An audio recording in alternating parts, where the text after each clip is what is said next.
শেষ ম্যাচেও জিতেছে বাংলাদেশের কিশোরীরা। ৪-০ গোলে হারিয়েছে আরব আমিরাতকে।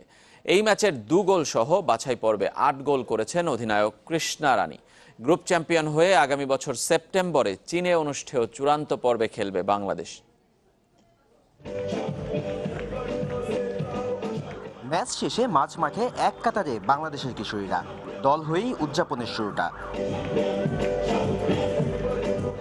এরপর পতাকা হাতে ফটো সাংবাদিকদের সামনে পোজ দেওয়াটা ওদেরকেই মানায়।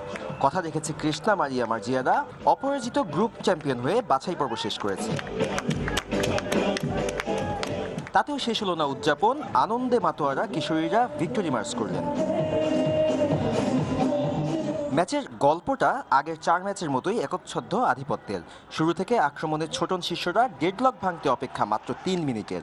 মার্জিয়ার কর্নার থেকে অধিনায়ক কৃষ্ণার গোলে লিড স্বাগতিকদের। এরপর কর্দমক্ত মাঠ ভিলেন হয়ে দাঁড়ালো বাংলাদেশের সামনে। প্রথমার্ধে একের পর এক আক্রমণ করেও সফল হতে পারেনি মার্জিয়া সানজিদারা। দ্বিতীয়ার্ধে অবশ্য কাদা মাঠও বাধা হতে পারেনি। টুর্নামেন্টে নিজের 8ম গোলে ব্যবধান দ্বিগুণ করেন কৃষ্ণা রানী।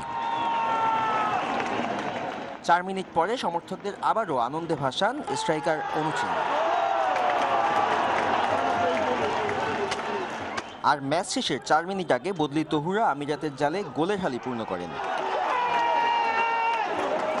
বাছাই পর্বের পারফরমেন্স দিয়ে হতাশার ফুটবলে নতুন আলো জ্বালিয়েছে কিশোরীরা।